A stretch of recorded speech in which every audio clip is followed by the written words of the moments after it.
Dickie, the camera's on. I know that. I'm just collecting my thoughts. Okay. Do you want me to turn it off until you're ready? I'm ready. Fine. It's just that there's not a lot happening in front of the camera. Alice, that's nothing for you to worry about. Well, you're the one who wanted to share your adventure with the world. I'm just saying. Okay. I'm ready now. There's just so much to tell. Just so much. I realized that my last presentation to you was a bit scattered, so I've decided to focus my talks into narrow topics that will give me the opportunity to efficiently relate my observations of the Phi civilization and their individual natures to you in a complete and thorough manner. I will begin by describing to you my initial encounters with the Phi spacecraft and my ultimate face-to-face meeting with the Phi individuals, as I mentioned in my previous broadcast. It's not really a broadcast. You're on the web. I've already described to you the isolated situation of my home. I'm 70 miles from the nearest town, and it's a small town. Barely 80 people live there. The night sky here is spectacular. I've made it a nightly habit to sit outside and stare up at my own personal field of stars for a few hours before turning in. It was on one of those nights that I first spotted the Phi craft. I was gazing up at the constellation Orion when I noticed a small spot of light moving across its belt. And at first I thought it might have been a satellite, but then it stopped. It just stopped, dead in the air. And by then I figured it ain't no satellite. It moved again, stopped, and then started zigzagging back towards my direction. Its speed was breathtaking.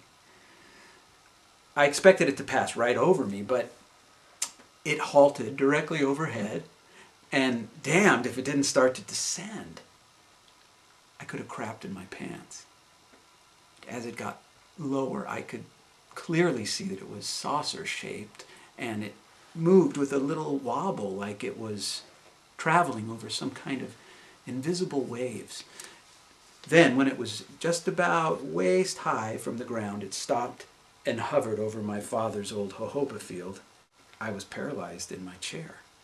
Well, it floated there absolutely still. The craft was about 40 feet across and maybe 8 feet high at its widest. The entire surface of it emitted a soft blue glow that seemed to pulsate slightly.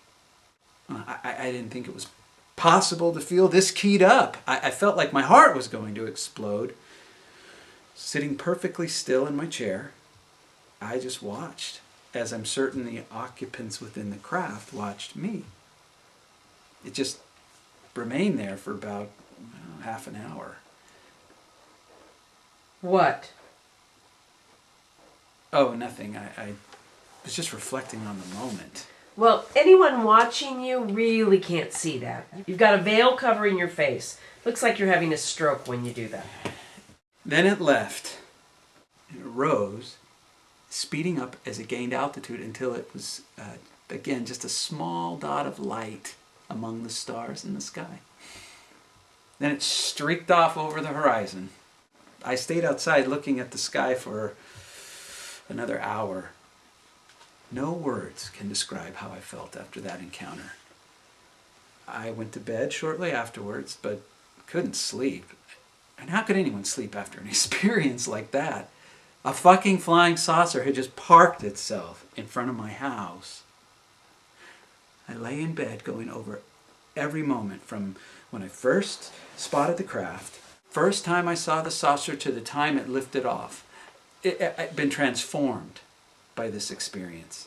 I had just witnessed undeniable proof that we are not the sole intelligent inhabitants of the universe.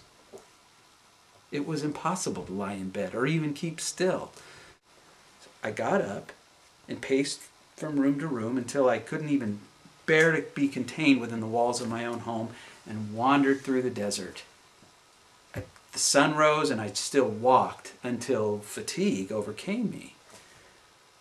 I made my way back to my house and lay down, tried to sleep, did sleep. When I woke up, I discovered that I'd slept through the day and it was dark outside.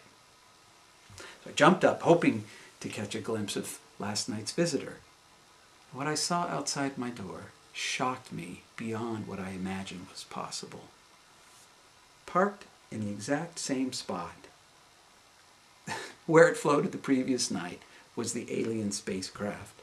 Seating myself in the same chair I'd sat in the night before, I proceeded to entertain myself immensely by taking in the gentle glowing curves of the floating saucer and thought of myself as the luckiest human being on Earth.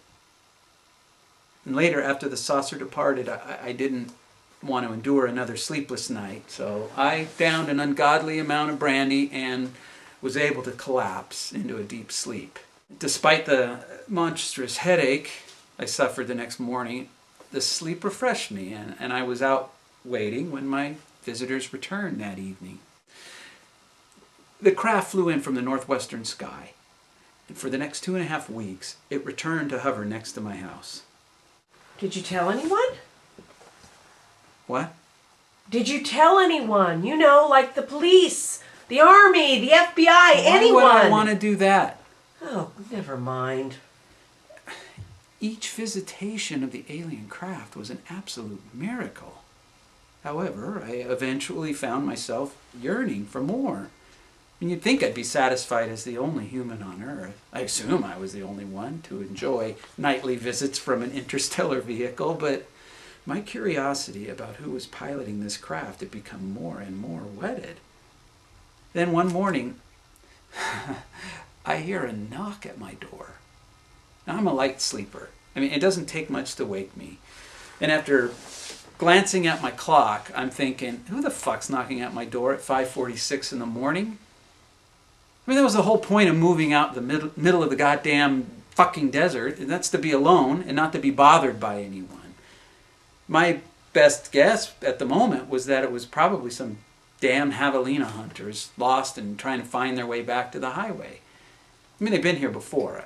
After getting directions, they have the gall to want to wait and hang around and chat and ask the same goddamn stupid questions. What's it like living out here all by yourself? I mean, don't you ever get lonely for some company? No, god damn it, I don't. That's why I moved out here, to get away from idiots like you.